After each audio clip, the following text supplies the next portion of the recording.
Good day. Our group will discuss about shopkeeper versus warrior method and secret versus open diplomacy. Throughout the time of diplomatic activity, secrecy has been at the very heart of its operations. Concretely, secret diplomacy implies informal and discreet talks between state and other actor officials. Ang foundation ng secret diplomacy lies in the ambition to discreetly express one's nation positions, opinions, as well as threats without publicly humiliating the other party, state, or actor. For example, isa sa mga explanation na ginawa dito is sabi ng mga international scholars, kaya daw nagkaroon ng ending yung Cold War dahil sa kinundak na secret diplomatic relations ng American and Soviet officials. They recognize the fact na nakatulong yung pagkakaroon ng secret diplomatic relations para matapos yung Cold War ng panahon na yon. So ano nga ba ang secret diplomacy? Secret diplomacy means diplomacy carried on by kings, president, and other rulers without the knowledge and consent of the people and behind closed doors. It is also termed as quiet diplomacy.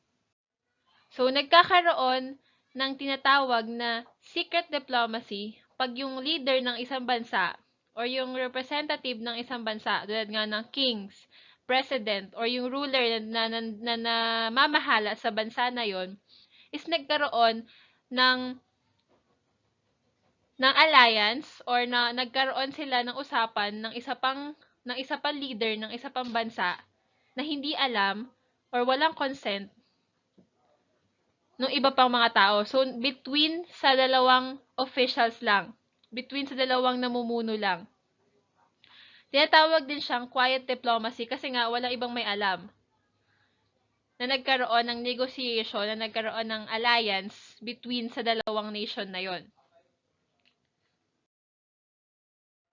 Okay, when legislators and public at large are unaware of the international commitments their nation is part of, we call it a case of secret diplomacy. Tulad nga ng sinasabi ko kanina, ang secret diplomacy is pag merong naganap na negotiation na hindi alam ng mga legislators or ng iba pang dapat involved pag nagkaroon ng alliance ang isang bansa sa isa pang bansa, hindi sila aware na nagkaroon ng commitment yung lugar nila or yung nation kung saan part sila, tinatawag yung secret diplomacy. So, through secret diplomacy, the kings, president, and other rulers intend to pursue the goal of foreign policy through effective means of compromise, persuasion, and threat of war. So, ginagamit tong secret diplomacy dahil nga merong intention yung leader ng bansa na yon, meron siyang goal na gustong ma-achieve, meron siyang goal sa foreign policy, at gusto niya na ma-attain yung goal niya. Kadalasan, ginagamit to nung mga unang panahon, ginagamit to, lalo na pag yung isang bansa nagkaroon ng threat ng war sa bansa niya.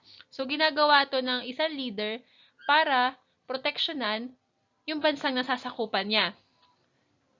Hindi sila, kasi maraming mga researches na lumabas na kadalasan sa mga secret diplomacy na nangyayari is para lang sa pansariling interes nung leader ng bansang yon. Pero may mga times din naman na ang secret diplomacy is ginagamit para proteksyonan yung bansang nasasakupan ng leader na yon. And now, this will lead to our next topic na kung saan ipapakita ko sa inyo kung ano ba yung advantages ng secret diplomacy. Kasi kung mag-search kayo sa internet, marami kayong makikitang disadvantages ng secret diplomacy kasi maraming mga conflict na nag-arise lalo na doon sa mga leaders na nag-take ng or nag-risk dito sa secret diplomacy na to. But, meron din namang advantages ang secret diplomacy. So, ang una, secret diplomacy can be an effective tool of statecraft at allow adversaries to build mutual trust. So, itong secret diplomacy pala ay isa sa mga pinaka-effective na paraan para ang isang bansa ay makapag-build ng mutual trust dun sa bansa kung saan nagkaroon sila ng engagement. Mas madali kang makakapag-build ng trust between dun sa dalawang nation, or mas madaling makakapag-build ng trust yung dalawang nation na yon dahil nga sila lang dalawa yung involved sa negotiation. So, dapat nilang pagkatiwalaan yung isa't isa. Next, induce an untrustworthy adversary to fake trustworthiness, initially by keeping negotiations secret. Ito na nga, dahil nga sikretong negosasyon ang nangyayari dito sa secret diplomacy, mas madali mong malalaman kung itong bansang to tutupad ba to sa usapan. Kung itong bansa na to, mananatili bang sikreto yung mga napag-usapan nyo o ililik niya yung mga information na sinabi mo sa kanya. Mas madali mong malalaman kung next time, wag na dito makipag-negotiate na bansa. Mas madali mong malalaman kung sino yung fake at untrustworthy dahil nga nagkaroon kayo ng secret negotiation. Isa pa sa mga advantages is secret diplomacy thus creates space for dialogue under peaceful means, opening up opportunities for resolution and accord without risking either party's international reputation. So, isa pa sa mga advantages ng secret diplomacy is maraming nag-open na opportunities dahil nga nag-risk ka para sa international reputation. Though, ang goal pa rin naman ng secret diplomacy is peaceful na makipag-usap ka in between or magkaroon ng peaceful alliance between dun sa isa pang nation, mas madali mong makukuha yung gusto mong ma-attain or gusto mong ma-achieve. Mas madaling papasok yung mga opportunities. Mas madaling makakapag-open ng mga different opportunities.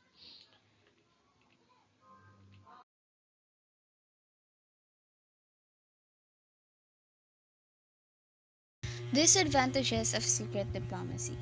Number 1. Secret diplomacy, which I refer here as the method of conducting international negotiations without public scrutiny, may generate unwarranted suspicion and distrust between nations. For example, I represent the Philippines. I am the leader of the Philippines. I want an alliance with US, a military alliance. Ngayon, nagkaroon ng war between US and China. Nalaman ni China na si Philippines, alliance pala ni US. So, anong mangyayari?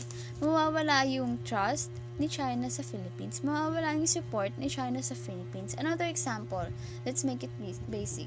I have a circle of friends. Ngayon, nagkaroon kami ng away nung isa sa mga kaibigan ko. Ngayon, yung iba kong mga kaibigan, kumampi doon sa kaaway ko. So, mawawalan ako ng trust sa kanila. Magiging kaaway ko na lang sila. So, ganon. Next, make negotiators overestimate what they can implement amid domestic opposition once the agreement enters the public domain. This is one of the advantage of having negotiations with other countries. Lalong-lalo na kung yung agreement is it enters the public domain. Siguro naman hindi mo gugustuhin na yung property mo is owned by foreign investors or is owned by foreign. Lalo na kung hindi ka naman informed. Diba? Next, can create conducive environment for constructive talks by insulating foreign policymakers against and by granting them a minimum level of security. Once na nagkaroon ka ng secret diplomatic communication with other countries, talagang yung security mo is minimum lang. Hindi ka ganun ka-sure sa security mo. Kasi, hindi mo naman alam kung anong negosasyon yung nangyari between the leaders. Hindi mo naman alam kasi hindi naman naging transparent si leader. Hindi mo maalam kung anong mangyayari sa bansa nyo. Diba?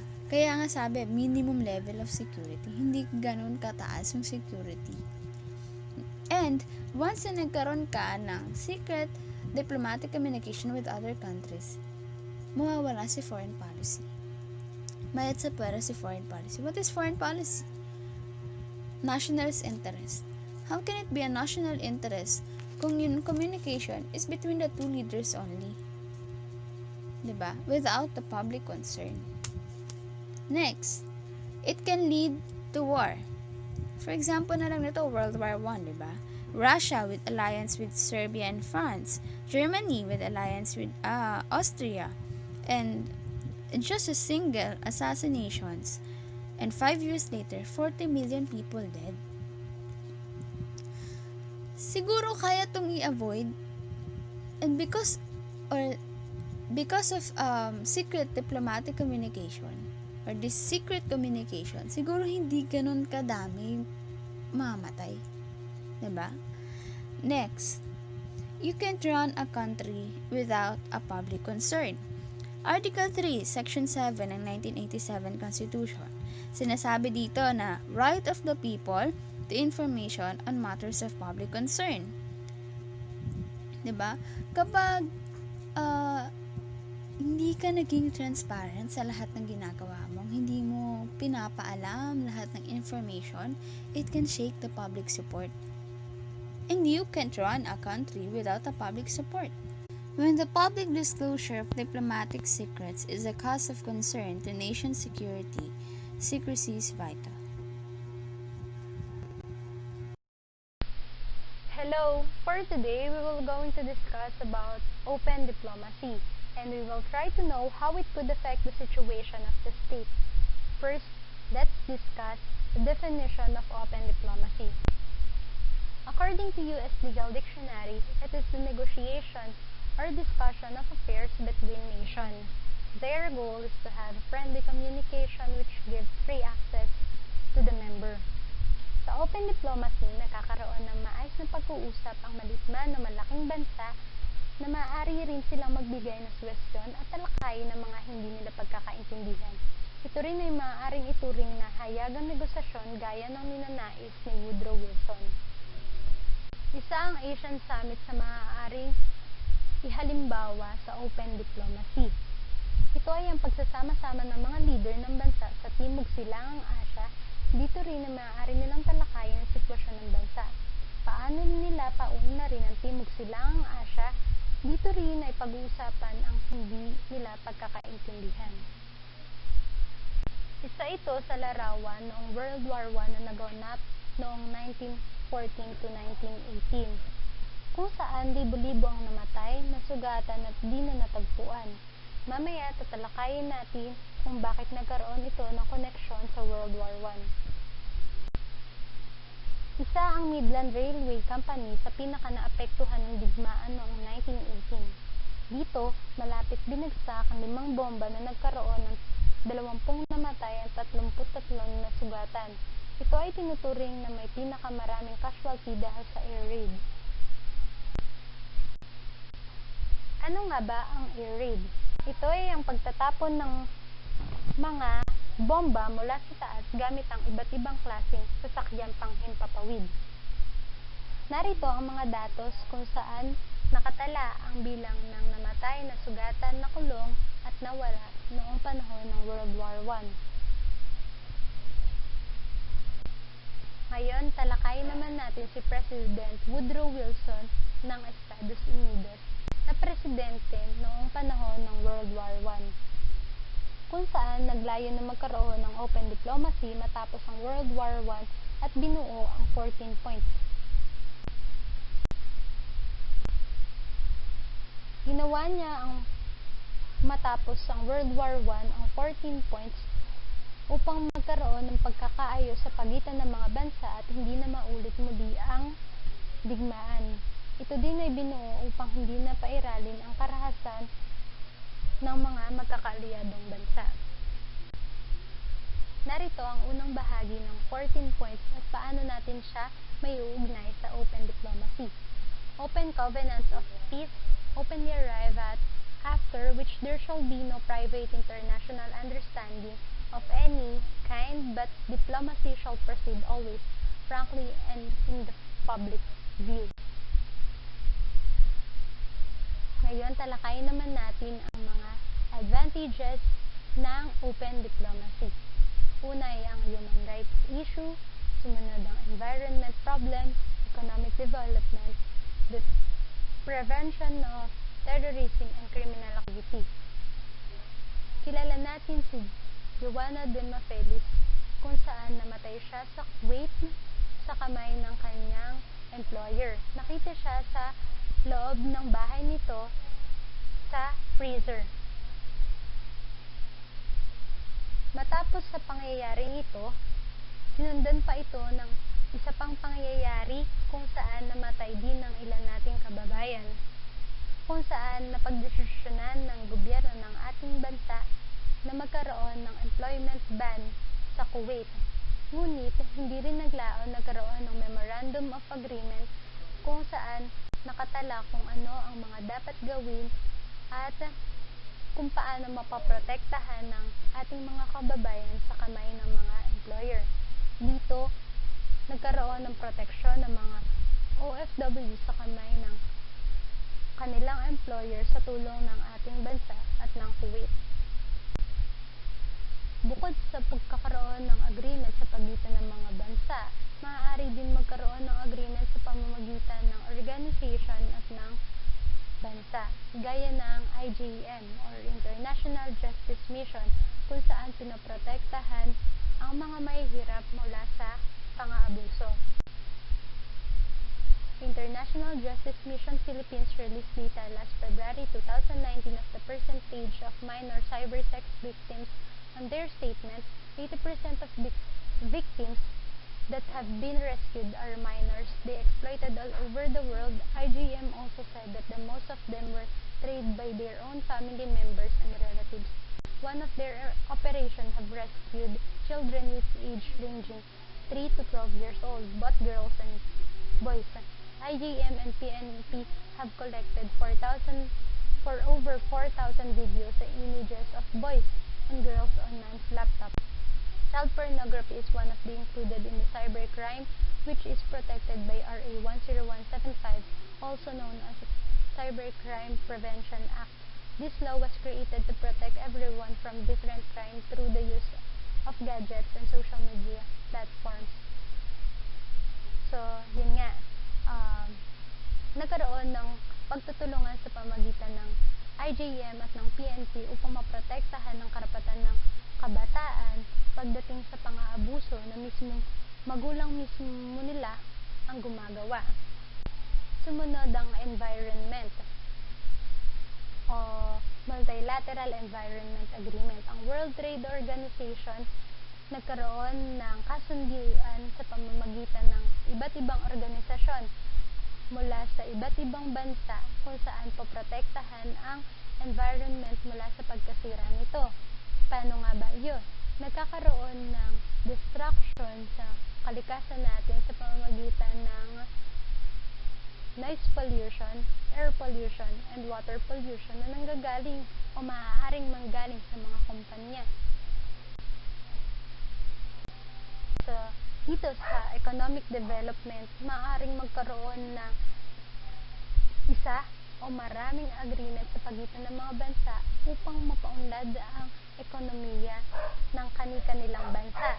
Maaaring magkaroon din ng pagbabago sa agreement upang matugunan ang pangangailangan at benepisyo na ninanais ng mga bansa sa maayos na paraan at pag-uusap. So, yun nga.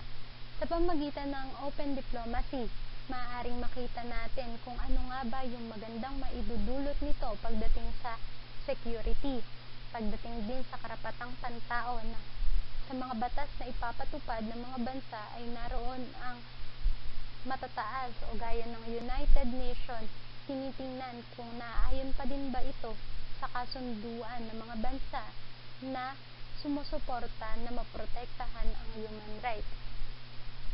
Isa sa presidente o naging presidente na sumuporta sa open diplomacy ay si President Barack Obama.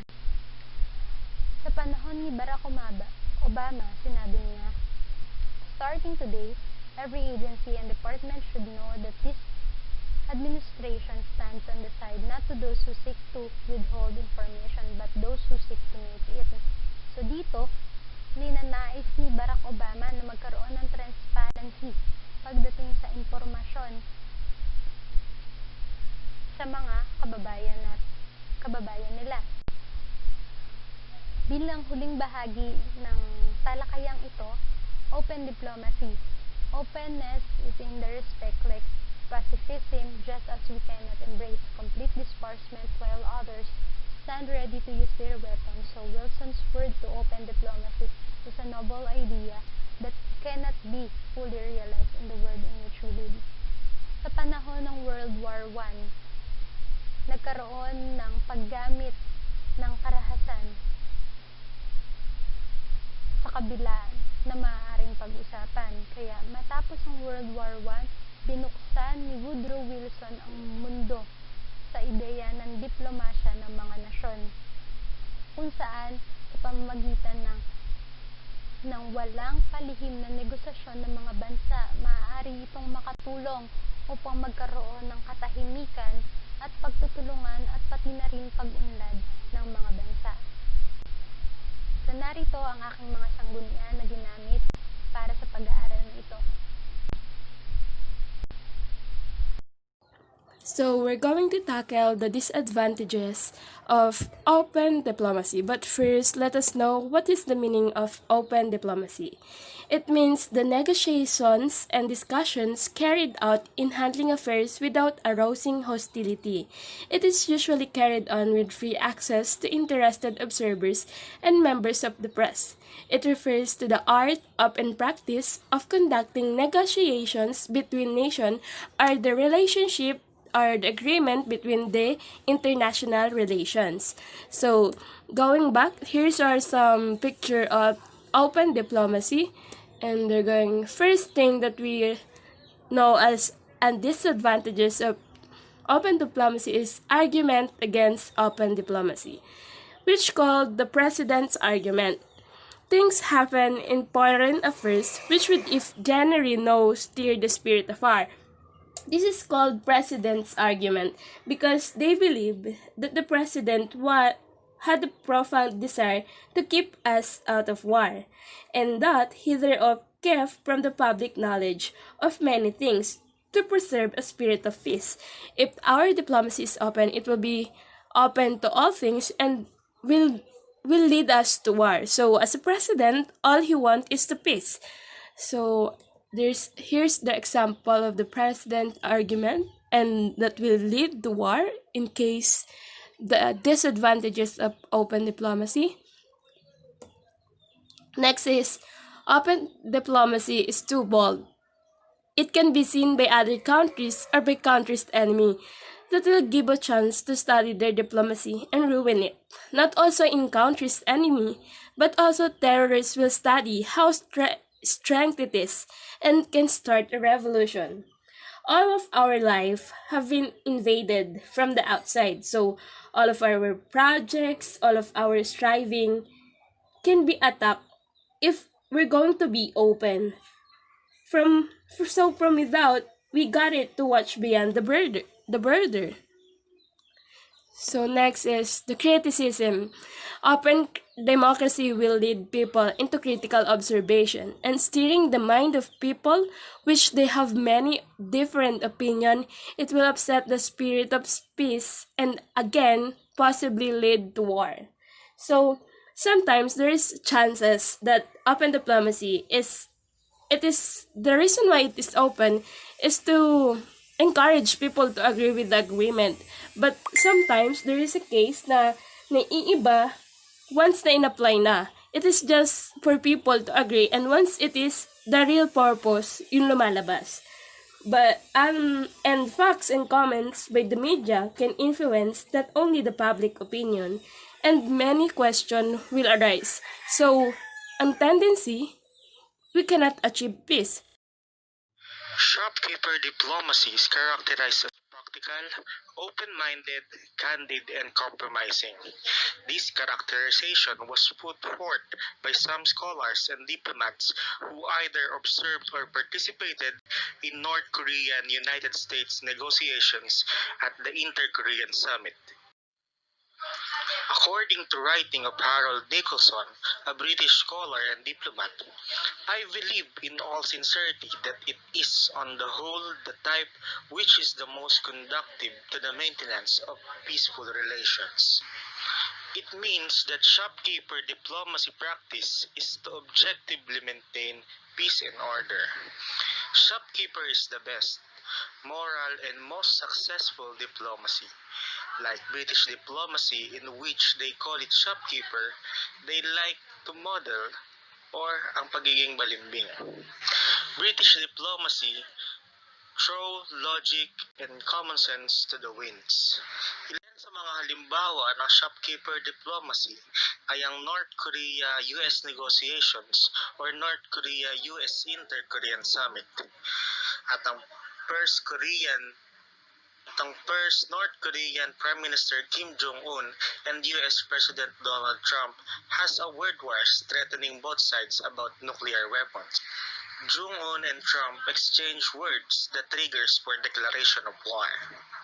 And it is to practice shopkeeper diplomacy. On the other hand, warrior diplomacy is characterized as aggressive, intransigent, reluctant, stubborn, rigid, impolite, and undiplomatic. It is usually found among the nations which shares tragic history of conflict and war.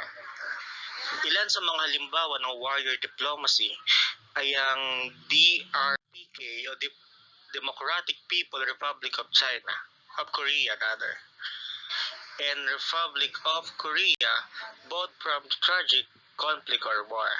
We all know the history of Korea. North Korea is known as aggressive for they have active nuclear weapons. Wolf Warrior China. Another is the new approach of China. China has national pride or patriotism, aggressive and dignified.